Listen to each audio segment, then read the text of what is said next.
Hello વિદ્યાર્થી મિત્રો, કેમ છો? મજામાં? આજે આપણે ધોરણ 8માં સામાજિક વિજ્ઞાન વિષયમાં એકમ નંબર 9 સંસાધનના સ્વાધ્યાય વિશેનો અભ્યાસ કરીશું.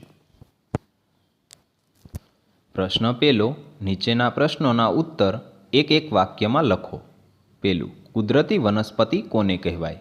ઉત્તર, પોતાની જાતે ઉગનારી વનસ્પતિ જેમાં વેલા, છોડવા અને વૃક્ષોનો સમાવેશ થાય છે તેને કુદરતી વનસ્પતિ કહે છે. બીજું, વન્યજીવોમાં કોનો સમાવેશ થાય છે? ઉત્તર, વિવિધ પશુ પક્ષીઓ, કીટકોનો સમાવેશ વન્યજીવોમાં થાય છે. ત્રીજું, વનસ્પતિનું વર્ગીકરણ કયા આધારે થાય છે? ઉત્તર, વનસ્પતિનું વર્ગીકરણ સમુદ્ર સપાટીથી તેની ઊંચાઈ અને આબોહવાની વિવિધતાના આધારે થાય છે. ચોથું, તળાવ અને સરોવરની પાણી સંગ્રહ ક્ષમતા વધારવા શું કરવું જોઈએ? ઉત્તર, તળાવ અને સરોવરની પાણી સંગ્રહ ક્ષમતા વધારવા તેમાં જમા થયેલ કાપ દૂર કરી તેને ઊંડા કરવા જોઈએ. પ્રશ્ન બીજો, નીચેના પ્રશ્નોના ઉત્તર લખો. પહેલું, પ્રાપ્તિ સ્થાનોના આધારે સંસાધનોના પ્રકારો ટૂંકમાં વર્ણવો. ઉત્તર, પ્રાપ્તિ સ્થાનોના આધારે સંસાધનોના 4 પ્રકારો નીચે મુજબ પડે છે. પહેલું, સર્વસુલભ સંસાધન. આ પ્રકારના સંસાધન આપણને સર્વત્ર ઉપલબ્ધ હોય છે. દાખલા તરીકે વાતાવરણમાં રહેલ ઓક્સિજન, નાઇટ્રોજન વગેરે જેવા વાયુઓ. બીજું, સામાન્ય સુલભ સંસાધનો. આ સંસાધનો આપણને સરળતાથી ઉપલબ્ધ હોય છે. દાખલા તરીકે જળ, ગૌચર ભૂમિ વગેરે. ત્રીજું, વિરલ સંસાધન. આ સંસાધનો મર્યાદિત સ્થાનો પરથી જ પ્રાપ્ત થાય છે. દાખલા તરીકે કોલસો, વિવિધ ધાતુઓ, ખનિજ તેલ, કુદરતી વાયુ, યુરેનિયમ. ચોથું, એકલ સંસાધન. સમગ્ર વિશ્વમાં જવલ્લે જ 1-2 જગ્યાએથી મળી આવતા ખનિજો એકલ કે દુર્લભ સંસાધન તરીકે ઓળખાય છે. દાખલા તરીકે યુરોપના ગ્રીનલેન્ડમાંથી પ્રાપ્ત થતું ક્રાયોલાઇટ. બીજું, તફાવત આપો. નવીનીકરણીય સંસાધનો અને બિન નવીનીકરણીય સંસાધનો. ઉત્તર, નવીનીકરણીય એટલે કે પુનઃપ્રાપ્ય સંસાધનો. અર્થ, આપમેળે ચોક્કસ સમયગાળામાં વપરાયેલ જથ્થાની પૂર્તિ કરે કે અખૂટ હોય. ઉદાહરણ, જંગલો, પ્રાણીઓ, પશુ પક્ષીઓ, સૂર્યપ્રકાશ, પવન. બિન નવીનીકરણીય એટલે કે પુનઃ અપ્રાપ્ય સંસાધનો. અર્થ, એકવાર વપરાયા બાદ નજીકના સમયમાં તેનું ફરી નિર્માણ અશક્ય હોય. ઉદાહરણ તરીકે ખનિજ કોલસો, ખનિજ તેલ, કુદરતી વાયુ, પરમાણુ ખનિજો વગેરે.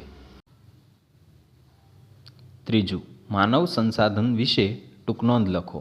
ઉત્તર, સંસ્કૃતિનું નિર્માણ કરનાર માનવ એક સશક્ત સંસાધન છે.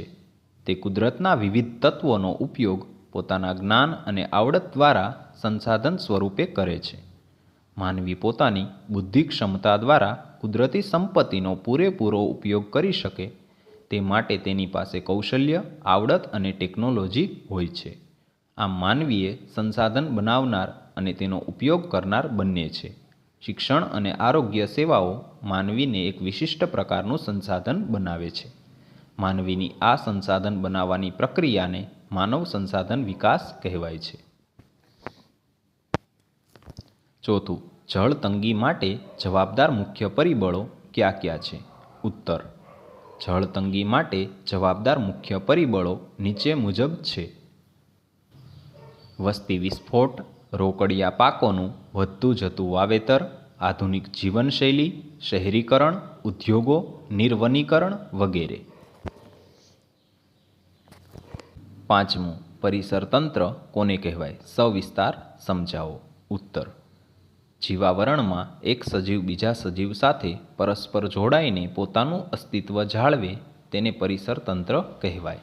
વનસ્પતિ ફક્ત આપણી જરૂરિયાતો પૂરી નથી કરતી, આ ઉપરાંત તે પ્રાણી સૃષ્ટિ માટે આવાસ અને ખોરાક પૂરો પાડે છે. વાતાવરણમાં ઓક્સિજન અને કાર્બન ડાયોક્સાઇડનું સંતુલન, ઇમારતી અને બળતણનું લાકડું, જમીન ધોવાણનો અટકાવ, ભૂગર્ભ જળની જાળવણી, વિવિધ ફળો, ઔષધિઓ, ગુંદર, ઉદ્યોગો માટે કાચો માલ જેવી અનેક માનવીય જરૂરિયાતો જંગલો સંતોષે છે.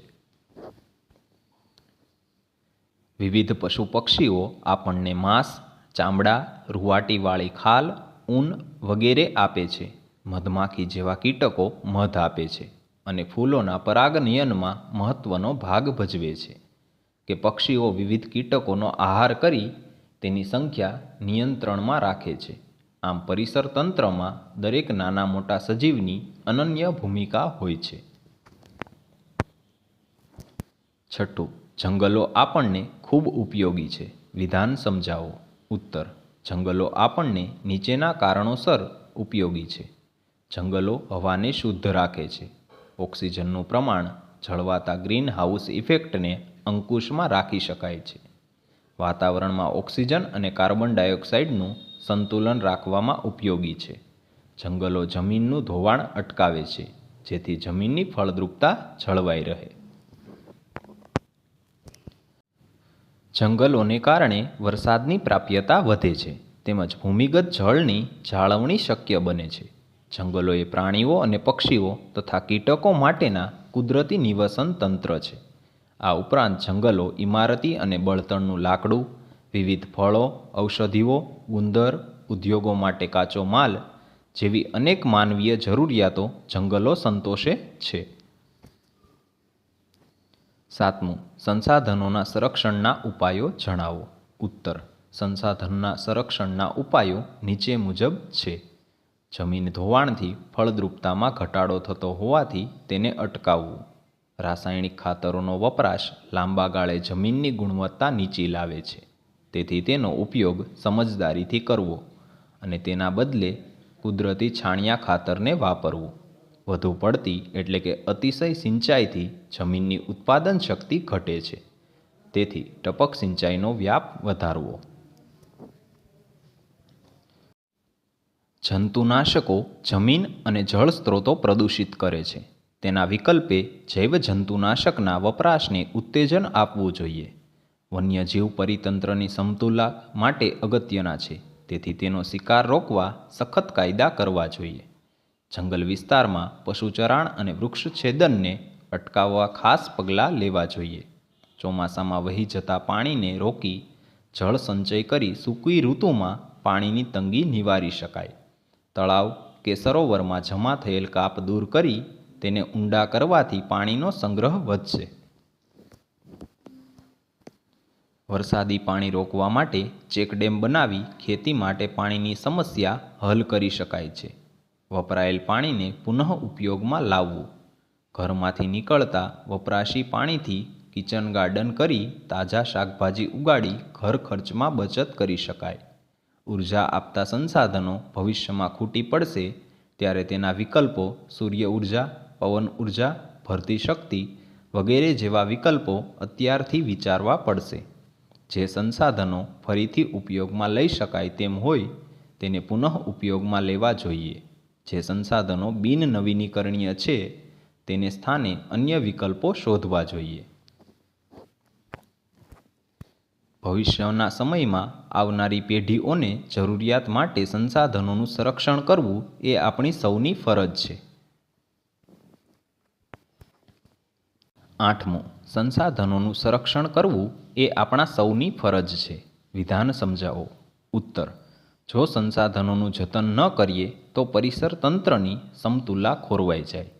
માનવીય હસ્તક્ષેપના કારણે વૃક્ષો અને વન્યજીવોની અનેક પ્રજાતિઓ આજે લુપ્ત થઈ ગઈ છે કે લુપ્ત થવાના આરે છે. સંસાધનો વિના માનવીય જીવનની કલ્પના થઈ શકે નહીં. વધતી જતી વસ્તી અને ટેકનોલોજીના બેફામ વિકાસથી સંસાધનોનો વપરાશ વધી રહ્યો છે.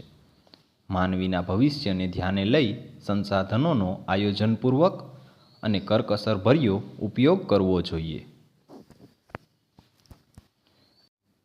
આમ ભવિષ્યમાં આવનારી પેઢીઓની જરૂરિયાત માટે સંસાધનોનું સંરક્ષણ કરવું એ આપણા સૌની ફરજ છે. પ્રશ્ન 3, નીચે આપેલા વિકલ્પોમાંથી સાચો વિકલ્પ શોધીને લખો. પેલું, રાસાયણિક ખાતરોનો વપરાશ લાંબા ગાળે ખાલી જગ્યા. ઉત્તર એ, જમીનની ગુણવત્તા ઘટાડે છે. બીજું, નીચેનામાંથી કયું સંસાધન બિન નવીનીકરણીય છે? ઉત્તર બી ખનિજ કોલસો. ત્રીજું, નીચેના પૈકી કયું સંસાધન વિરલ સંસાધન છે? ઉત્તર બી ખનિજ તેલ.